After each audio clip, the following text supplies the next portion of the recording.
Welcome to Industry Beacon, where we shine a light on the trailblazers, the disruptors, the titans of industry who are shaping the future. We're not just talking about success stories. We're diving deep into the strategies, the innovation, the grit that drives these giants. Get ready to be inspired. I'm Rain Musngi. The world runs on power. From the lights in our homes to the factories that build our future, energy is the lifeblood of modern society. But the energy landscape is changing. The demand for clean, reliable, and affordable energy is growing. Governments, businesses, and individuals are all seeking solutions to power our future. The future of energy is bright, but it is also complex. Up next, Assistant Secretary Mario Marasigan of the Energy Department will join us as we explore the latest trends, technologies, and challenges shaping the future of power. This is Industry Beacon. We'll be right back.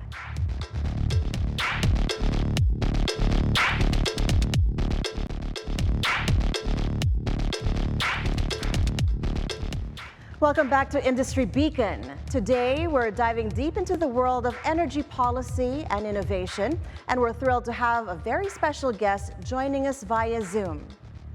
Please join me in welcoming Assistant Secretary Mario Marasigan of the Energy Department, who is also the supervising ASEC for Electric Power Industry Management of the DOE. Thank you so much for joining us, ASEC.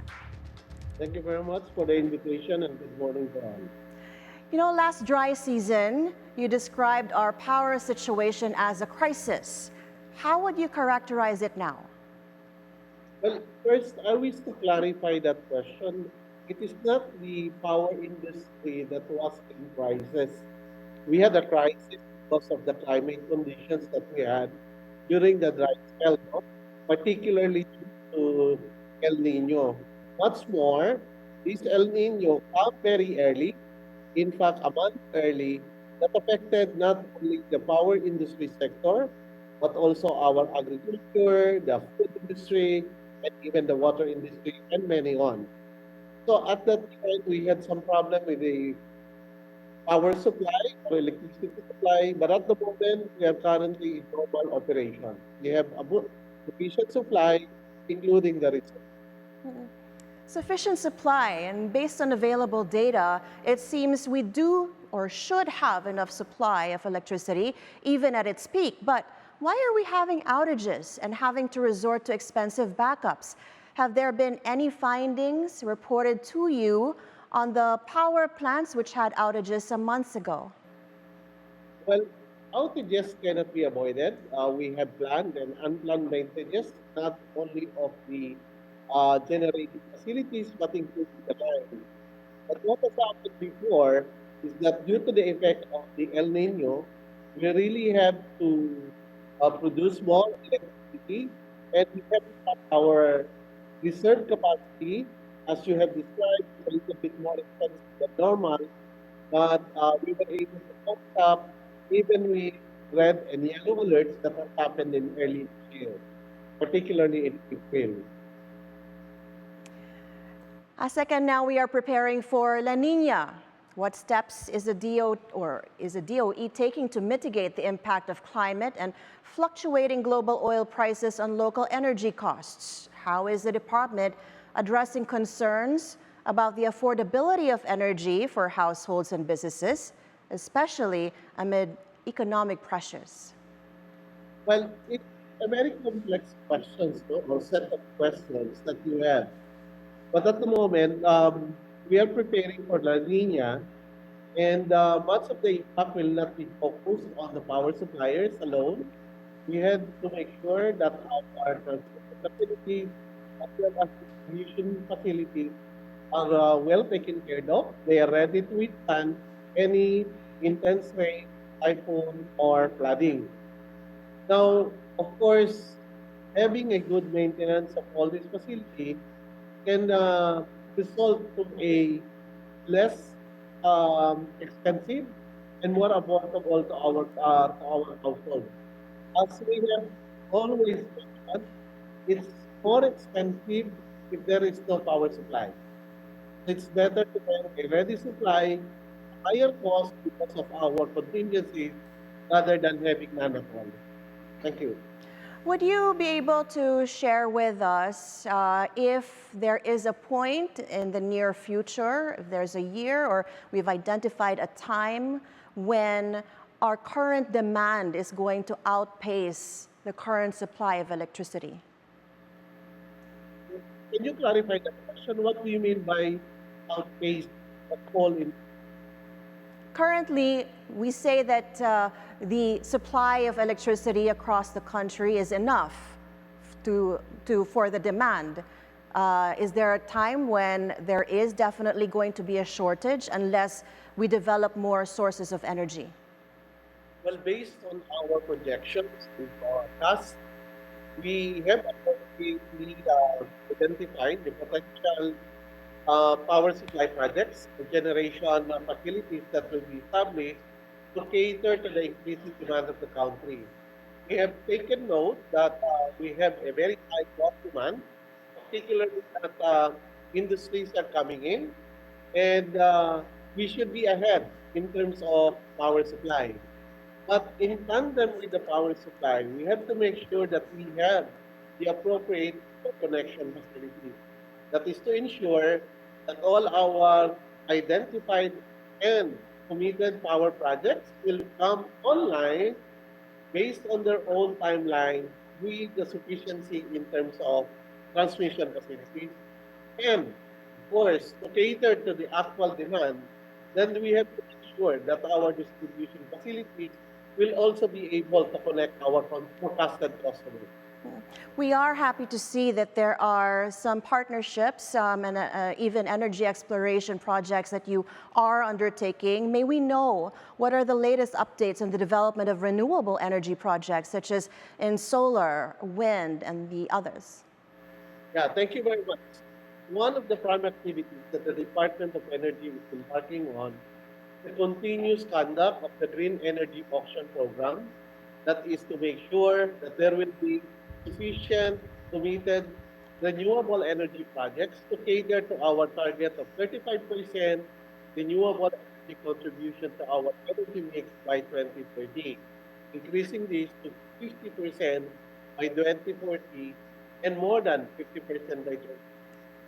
So we are trying to make sure that the investment environment for this renewable energy facility will be there to attract more investors. At the same time, we have to make sure that the necessary infrastructure requirements of these facilities will also come to time.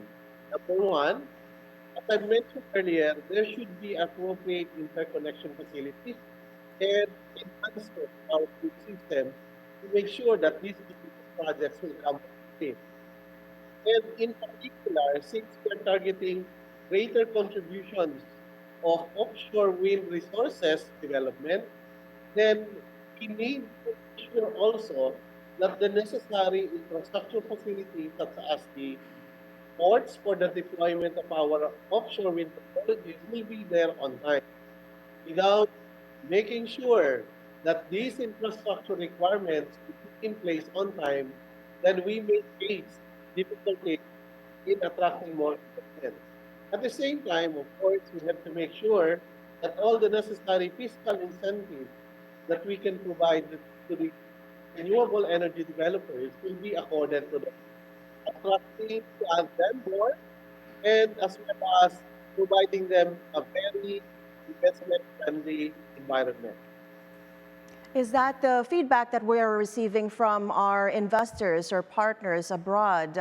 How competitive are our incentives as well as infrastructure and ease of doing business in terms of inviting all of this investment in energy, ASEC? Well, thank you very much for that question. In terms of managing our in-house investment, we have to make sure that the projects will not be hampered by different clearances or permitting requirements. And aside from the ease of doing business policy that we have actually enhanced our online platform, which is called the Energy Virtual One-Stop System, that caters to the permitting requirements of all our renewable energy development, as well as all energy project developers. That is to make sure that these licensed distributors will also create an environment that will be helpful and will provide appropriate guidance to all our energy investors. ASEC, it seems our dependence on coal-fired power plants is not diminishing anytime soon, but we're not the only ones. The U.S. is also saying the same thing. But are we moving the needle on lessening or eliminating our dependence on them to reduce our greenhouse gas emissions by 70% by 2030? I think a lot of other countries are doing better in that metric. Will an increase in the share of renewable energy in the power mix from 25 to 35% offset the requirement per the Paris Agreement? Thank you again for that question. No? We are harmonizing our policies, that we have to make sure that we will meet our 35% renewable energy contribution. With regards to coal power facilities, we are looking for transition fuels and sufficient capacity that will address the intermittency or variability of our renewable energy resources, particularly solar and wind. That is to make sure that there will be an appropriate substitution of our baseload facilities, particularly those of coal.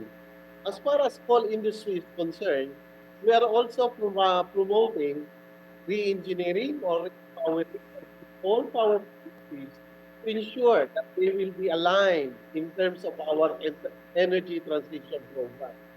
And as far as the 70% target that we are actually coordinating with the lead agencies and other agencies that are concerned in the contribution of our GHG reduction by 70%. That includes um, not only the Department of Environment and Natural Resources, but also our Climate Change Commission. Mhm. Have we identified a particular goal? Do you think that we'll be able to reach that 70% goal by 2030?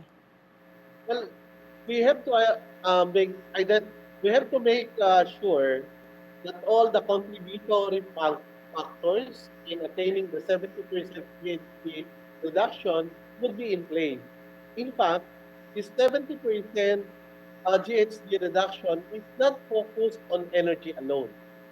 The bigger contribution would be for the transportation as well as the adoption for our forest environment and other sectors. So we are aligned with climate change commission as well as those targets also imposed by the Department of Environment and Natural Resources.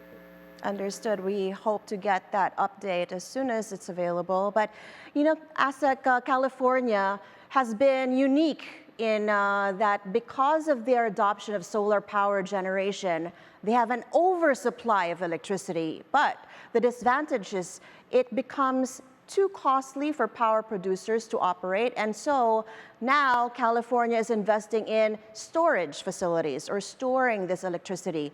Is this California model of solar power generation something that would be applicable here? And if so, since, I mean, of course, it's the Philippines, we have an abundance of solar power, sun.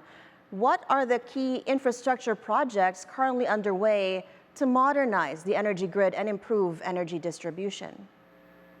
Well, I'm not very sure on the concerns that they have there in California, but energy storage system is already included in our energy transition program, particularly because we have to address, as I mentioned earlier, the variability of our renewable energy resources, particularly solar and wind technologies.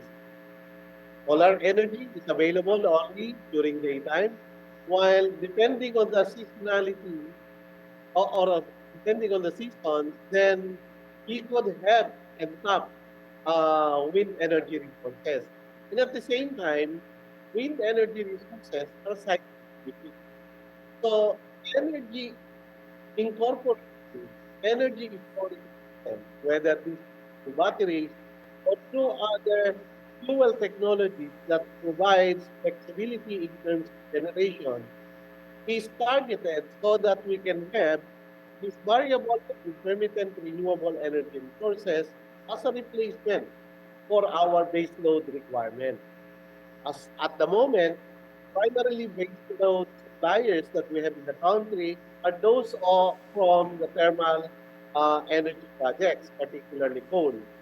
So in order for us to address the base load requirement of the country, we have to make sure that our renewable energy resources can be attuned to to that demand or to that requirement by incorporating other technologies and innovation to our intermittent and variable renewable energy resources.